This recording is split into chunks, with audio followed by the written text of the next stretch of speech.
is a Bramble Jam podcast.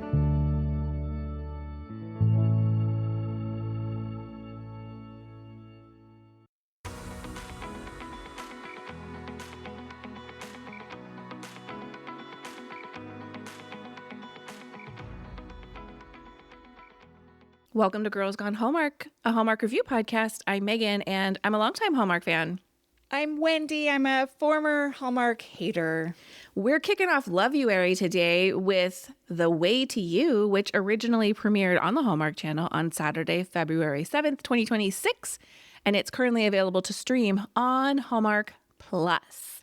Keep up with everything going on over here at Girls Gone Hallmark. We have a lot of fun reviews dropping this month over on Instagram, where we are Girls Gone Hallmark. Hey, if you like more from us, we invite you to come join our Patreon community. We are at patreon.com/Megan and Wendy. Come listen for, what is it, Megan? A week for free? That's right. See if you like the vibe over there. I mean, I think if you like us here, you'll really like us over there. We got so many messages about about the episode that dropped last week, which is our What's Good episode. Yeah, one says, "This was my favorite episode of What's Good. Y'all had me rolling. Thanks for the good time." Love it. Yes. I was real unhinged in that episode, if I remember. So yeah, cool. Yeah, come join us over there, patreon.com/Megan and Wendy. We will leave a link in the show notes too. That's right. Let's talk The Way to You. I bet you have a synopsis. I do. New Yorkers Emma and Conrad agree to help each other find their missed connections after a subway blackout. Their search might lead to love, but not where either of them expects to find it. If I may, Please. the synopsis is wrong. They don't help each other find their missed connections. We never see Emma's dude again after he leaves. You're right. Conrad doesn't help her track that guy You're down. right. Honestly, I completely forgot about her dude. Yeah. Why? Do they even talk about it? Like, does she ever even, or is it just like, oh, that was a nice moment? I can't remember. I don't think she was. Yeah, I can't Like, remember. she sees the message from Conrad. She assumes that's her dude. And then once she realizes it isn't, she decides to not continue to look for him, but she helps Conrad look for his girl. Correct. Yeah. Wow. I was so absorbed by this movie, I completely ignored that detail. You are correct. Norma Bailey directed The Way to You. Norma has a deep resume of directing credits, including finale episodes from season 1 and 3 of The Way Home, and most recently, Love on the Danube, Royal Getaway. I'm doing like that finger clap right now. You know what I'm talking about? I do. Like the clock it. Exactly. Norma Bailey. Let's get more movies from Norma Bailey. Oh my gosh. Well, when I had read, I was like, oh, wait, she did the finale episodes of 1 and 3. Hello. I know. Those were great. Do you recall us sobbing through the finale? Yes. Recording. Yep. I cannot wait until season 4. I need Hallmark to tell us, when is that coming exactly? Give it to us. Yep. I need the date. The script comes from Nicole Baxter, who wrote recently Adventures in Love and Birding, An Unexpected Valentine, Blind Date Book Club, and The Presence of Love, just to name a few of her 24 writing credits. Again, I'm doing that little clap. Right? What a dream team these two were. It's so funny because I'm like, oh yes, we reviewed all those movies. All those movies were great. But Nicole Baxter isn't a name that I'm going to like pull out and be like, that's a movie like a Julie Sherman Wolf. You know what I mean? Yeah, but I think we're headed that direction. Absolutely. And I'm like, I'm a little bit embarrassed. She's got 24 writing credits and I'm now just like clocking it that I like her as a screenwriter. Yes, I 100% agree with what you're saying. But we are going to give Norma and Nicole their due in this episode, I think. I think so too. Speaking of giving someone their due, let's talk Kim Matula, who stars as Emma. We last saw Kim on Hallmark in The Finish Line in 2024. Since then, she co-starred in the movie Saturday Night, and she will appear as Nadia in season 2 of The Hunting Wives. Very NSFW content over there on The Hunting Wives. Did you watch that show? Parts of it, I actually don't really like it. I'm sorry. Oh, interesting. I know it was a cult phenomenon. I watched it too. I really liked the beginning of it, and then it just gets real not for me, I guess. And I like weird things. Yeah, I don't know what it was. It just didn't hit for me. But that being said, it is a big get for Kim Matula because that show popped off. Yeah, people are going to be very excited about a season 2. So. Yeah. Aaron O'Connell stars as Conrad. Aaron has 19 acting credits, and we last saw him in the 2024 Hallmark movie Junebug. Sarah Luby appears as Hazel. You might recognize her from Autumn at Apple Hill from 2024. And now I have to ask you, do you recognize her from Autumn at Apple Hill? I don't, but I liked her in this. She was like the girl that worked in the hotel too, who was like, why don't we move from like a paper ledger into a computer system? She just was real funny. And then she like had a crush on like the romance. handyman. Yeah.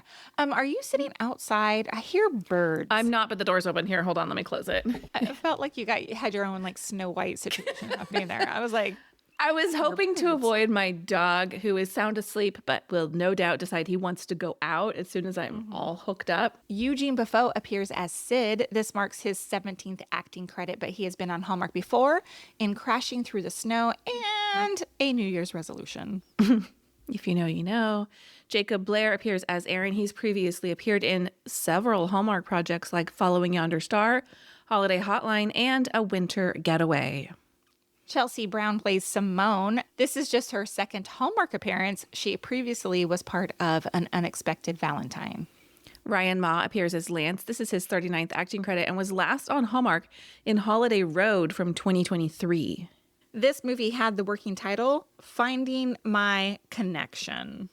Let's take a quick break and we'll come right back with our first impressions.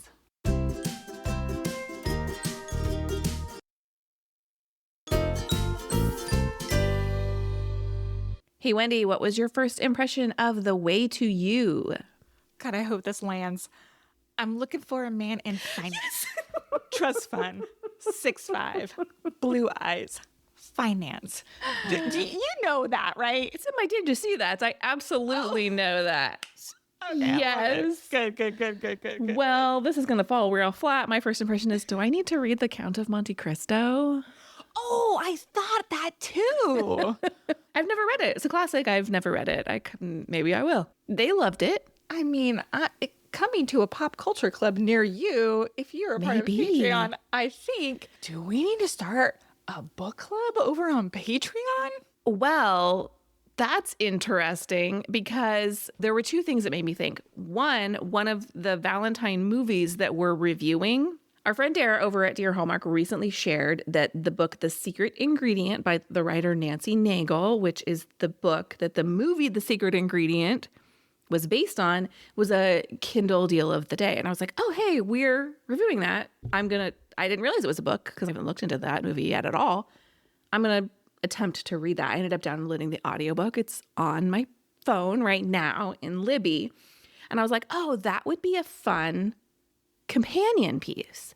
And then I thought, you and I have talked behind the scenes about maybe doing this series Margot's Got Money Trouble, reviewing that because that'll be an episodic release on Apple TV Plus. And that was based on a book that people went crazy for. And I thought, well, is there a companion piece to be done there as well? Well, we'll have to figure it out. Let's talk what we liked about The Way to You. Strong opener to Loveuary. I was a little worried because I thought January was so good, for the most part. And I was like, can they continue this streak? And I think they did. This movie I thought was really good. Overall, like a strong premise, confident tone. It had this like real movie rom-com rhythm that I really enjoyed.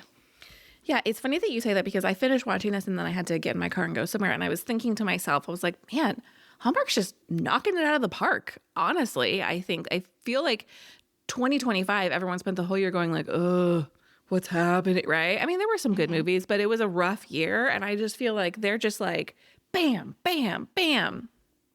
Strong movies. Yeah, strong movies. Look, when we talked about our wishes in our first impression episode we did for February, which if you haven't listened, go give that a listen. I said my number one wish about this movie was make it feel like New York. And for me, they delivered. I agree. This was shot in Winnipeg. And there's one minor exception that I'll talk about later, but I felt like the combination, there was a heavy dose of New York City B-roll, some light green screening, but lots of nice set decorating in terms of subway entrances that I thought really gave this movie a strong New York feel. I never saw a green screen. I'm so interested to hear where you thought you saw one. Well, I thought maybe in the final scene when they pull back and you can see the skyline, I thought there may have been some green screen elements Okay.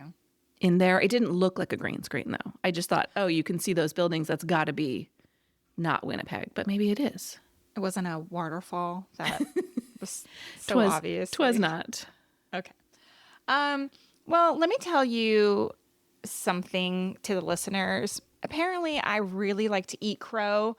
In my first impressions, I was poo-pooing Aaron O'Connell a little bit. Like, not being a standout Hallmark dude that is remarkable. And I take that all back. I was immediately drawn in by Aaron as Conrad. I thought he was charming. Like, the character of Conrad was like charming but not smug, smart, good chemistry. Like, he felt like a real nice guy that I was attracted to. Rooting for the entire time. Let me talk about that for a second, if I may. So Kim Matula and Aaron O'Connell together, sneaky good chemistry here. I thought they were fan-freaking-tastic. Their dynamic felt so real. It was like conversational and easy. And in my notes, I wrote, these two are so easy to root for. Like, I didn't care about those the other two meet cutes that they had on the subway. I was like, oh, this is it. I'm into this duo. I used the word yearning. Like, these two made me feel like they were yearning for each other.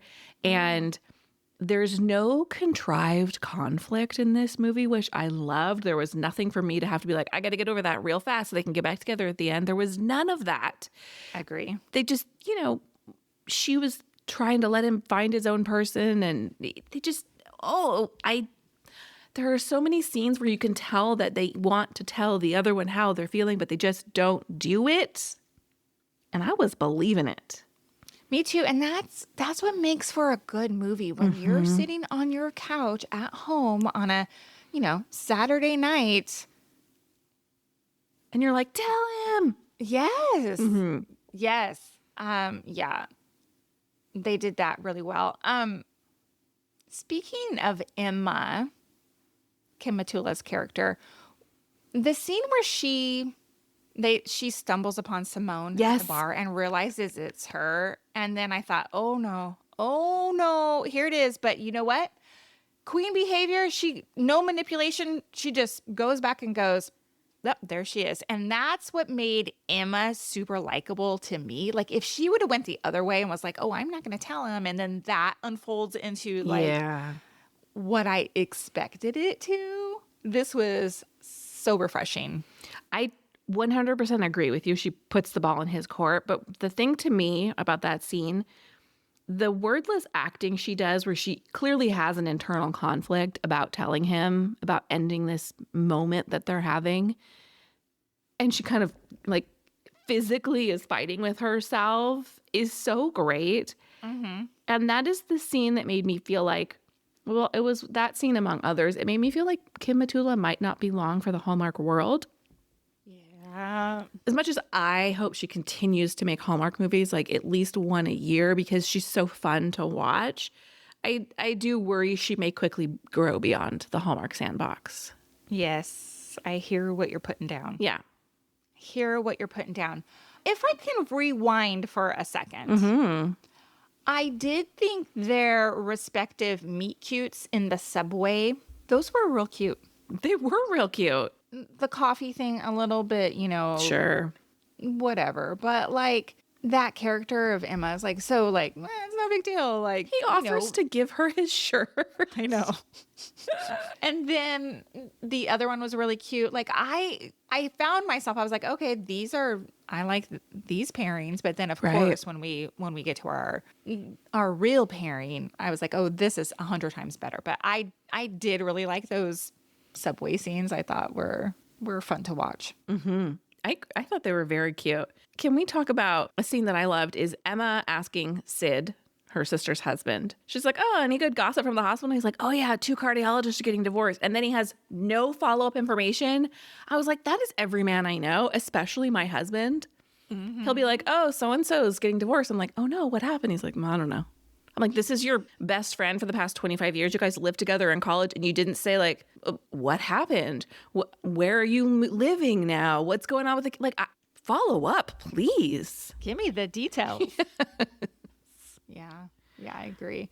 I really enjoyed her sister and her brother-in-law as like the sounding board for her. Mm-hmm. They were great. And the 3 of them together were really fun. I liked her dynamic with both of them separately. And then the 3 of them together, you know, their joke about like, oh, he's like, actually, I'm the third wheel. Real cute. I liked that. I liked that he was as supportive of her as her sister was. Yeah, that's nice, right? Mm-hmm. Mm-hmm. I was wondering in that scene when she like comes home and they have the champagne and she's like, let's pop those bubbles.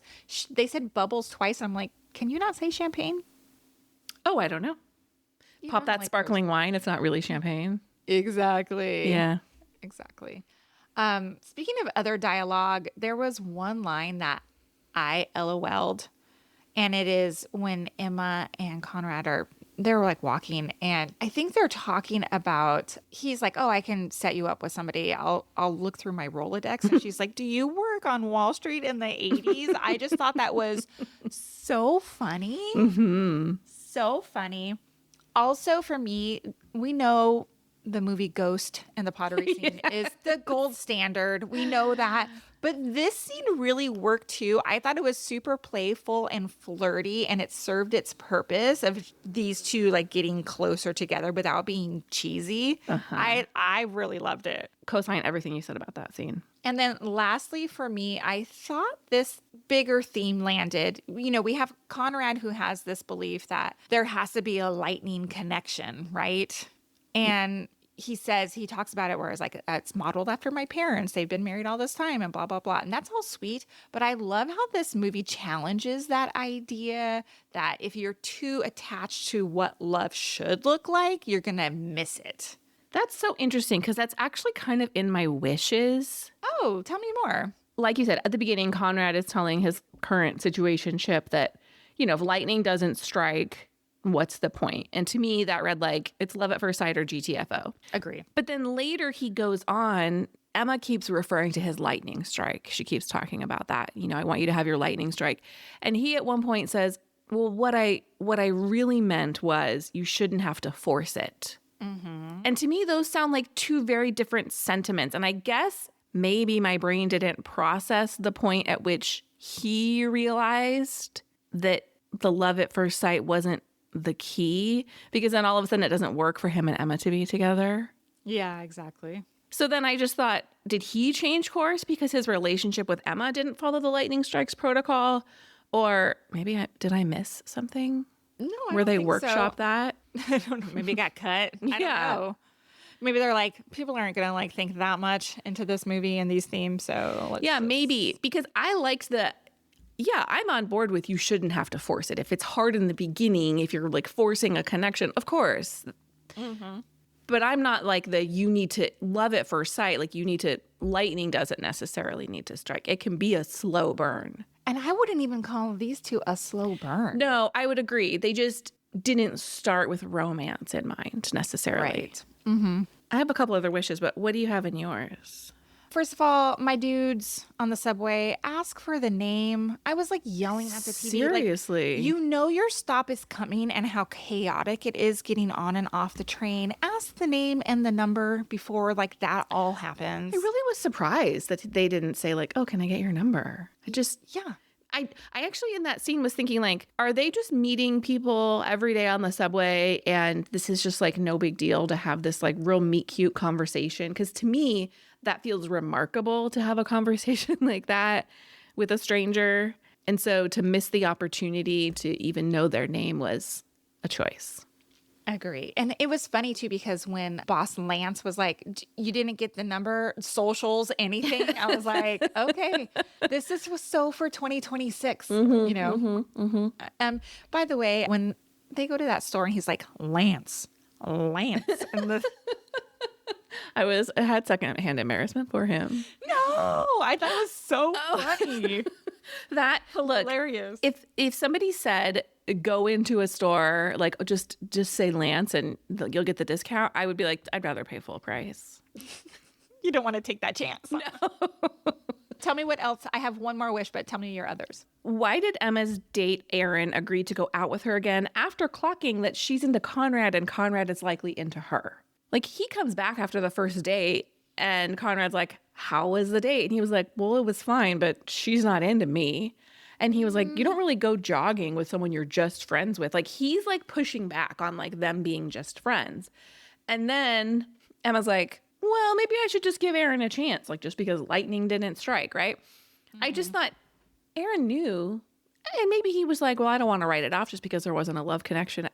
Anyway, it serves its purpose. I did feel a little bit badly for Aaron in that moment when they're at the party together and Emma can't take her eyes off Conrad. Yeah. Finally, what's going on with the puppets? What puppets? Are you kidding me right now? Tell me more. It's a whole storyline. First of all, hold on. I don't remember anything about puppets. Are you like superimposing something else over this movie? What are you talking about? No. In the beginning of, it's throughout. So in the early scene, like Sid walks in and there's like a puppet at the dinner table. And then later he's cooking dinner and there's like a puppet on the kitchen counter. It's like a Yeti. And then later when they're talking about, when Sid and Hazel are talking about what they're going to move, and she's like, you got to leave the puppets behind. He's like, they make the kids so happy. And she's like, they got to go, dude. And then cut to they're moving. All the puppets are in the front seat of the moving van. Never even clocked it. None of this clocks for you. None of it. And she's like, I'm not a monster. I wouldn't. But somebody tell me the backstory of how the puppets came to be. Please, Nicole Baxter, hello at girlsgonehallmark.com. I am dying to know the origin of the puppet story. So I'm guessing like he worked in pediatrics or something and he used puppets at the hospital that he worked Yeah, they're at? like monster puppets, kind of. Okay. But I never literally really... didn't. In the beginning, they didn't talk about them. And I'm like, why is there a big green fuzzy puppet at the dinner table? Why is there a big fluffy white Yeti sitting on the kitchen counter as he's making dinner? And then they discuss them. I need to know more. Well, to be truthful, we watched this on a screener, and when you watch on screeners, it has like our email address across the top of it and like our names and stuff. So maybe I didn't even like, I'm like so visually overstimulated by what's on my screen. I know the embargo dates are plastered all over it. Yeah. Sure. Mm-hmm. So I don't remember any puppets, and the only puppet I can think of is that scary one from Mimics. So I don't know. No. These are like happy monster puppets. And it's multiple scenes. It blows my mind that, okay. No, not even once. Okay. Not even once. I would love to know the backstory. Yeah. I hope Nicole Baxter emails us. I have a question. Okay. Putting an ad in a paper, is this one of the greatest scams ever invented for a man? Like, hear me out. Say you want to meet some women and you're like, we had a misconnection on the subway. Meet me at XYZ. And then you're just there and you're like, oh, yeah. Oh, sorry, you're not it. Or, oh, yeah, maybe you're not it, but let's go out. Yeah, maybe. I mean, I'm so curious. Also, I swear we watched a movie very similar to this where there was an ad placed in a paper, like maybe during Countdown to Christmas when there was just a barrage of movies and I can't remember specifically which one it was. Niall Mater and well, we met in December. Autumn Reeser, yeah. That's it. You're right. Because I was like, I remember like a pie shop and like trying to meet at a pie shop and like people kept coming in.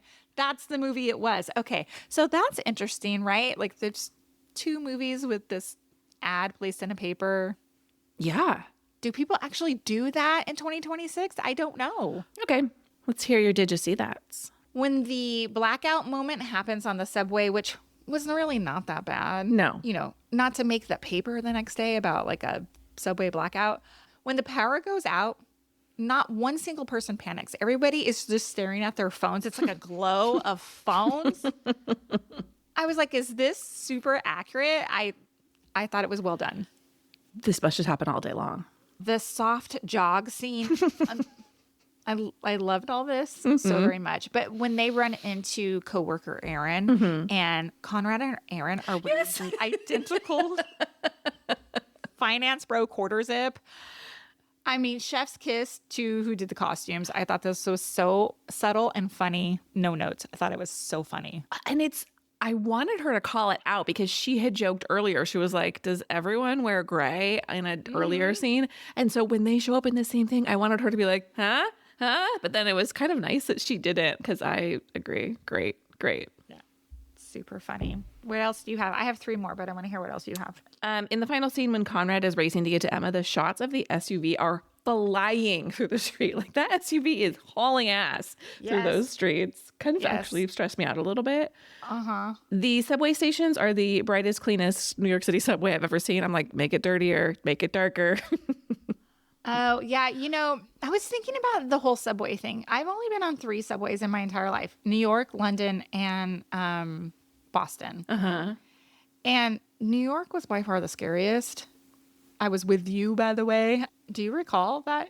Yeah, of course. We went down to the carousel. So scary. I don't find the New York City subways scary, but it's not nice. Those were beautiful subway stations, and they're just not, they're not nice typically. Anyway, that was the dead giveaway. And finally, you called it. Emma's sister Hazel saying she needs a gentleman in finance, and that has to be Nicole Baxter. Please tell me you have your finger on the pulse of the pop culture zeitgeist and had been dying to find a way to work I'm looking for a man in finance into your script. Yeah, I loved it. My 2 last Did You See That's were there was an earring exchange where Hazel is giving Emma some earrings to wear. Yeah. And she says, these always brought me luck. And Emma says, thank you, Miss Taylor. And I was like, do you know where I'm going with this? This didn't clock for you at all? It doesn't strike a memory. Do you remember the Elizabeth Taylor White Diamonds commercial where she's like, these have always brought me? Oh, I do now. Yes, that commercial is burned into my brain. And I was like, oh, hey, like I get the joke here. What I thought in that moment, I was like, man, of course this is a script, but my thought was, man, that was a quick response. The thank you, Miss Taylor right there. Yeah. Anyway. Yeah. And then my final Did You See That was the aggressively large text size on Conrad's phone. Thank you. Extremely relatable. That is the size of the text on my phone as well. I appreciated that. I also appreciated that not only did we get large texts popped up on the screen, we also got a voiceover to accompany them. A+ accessibility for the Old Lady Club. The Old Lady Club. I have a real hard time with those. I know. Can't drive at night. Can't read text messages on a screen. Oh my God. The driving at night is so bad lately. I know. We went to a concert in LA last week and I was the youngest one in the bunch. So everyone was like, thanks for driving. I can't really see at night anymore. I thought it was just me. I'm like so blinded by like the lights and I can't see the sign and like, it's overstimulating. I'm like, don't talk to me. I got to put my glasses on and focus. Yes. I'm like, this is why. Remember, like, well, what? Grandma doesn't drive after night or after dark. And I'd be like, why? That's so weird. Now I know. Now we know. I got to get grandma home before the lights go down. Well, my daughter's learning to drive and we needed to take her practice driving the other night. I'm like, oh, it's dark. And she was like, so? I was like, oh, I guess your young eyes can still see. Welcome to Geriatrics Gone Hallmark. What did you rate this movie? Okay, I have to preface my rating. I gave it 4.75 stars, even though in my mind, I think it's a nearly perfect romantic movie. But I had to compare it to Missing the Boat, which I also thought was a nearly perfect comedy. And I gave that one 4.75 stars. So does that justify it at all? That's funny that you say that because often we've talked about my ratings are often just vibes. Like I'm just like, I'm feeling a 4 on this movie, right? This is a 4.5 star movie for me. But when I was, okay, relax. When I was thinking about the movie, I was like, it's 5 stars. That's where my brain went because I really enjoyed it. And then I went, well, there are a few things that I would like nitpick about it. So it feels like fair. And I gave Missing the Boat. Did I give it 5 stars? You gave it 5 stars, my friend. Yeah. So if I were going to compare this to Missing the Boat, I gave that rating works for me. But everyone listening should know that please put almost 0 stock in our ratings and go by what we've said about the movie because Agreed. For me, it's pure vibes. Pure vibes. Always. So my final rating is 4.5 stars, but absolute do not miss this movie would be my recommendation. Yes. Yes. Thank you for listening to this episode of Girls Gone Hallmark, a Bramble Jam podcast. If you love this podcast, we love your 5-star ratings and reviews. We'll see you next time. Goodbye. Bye.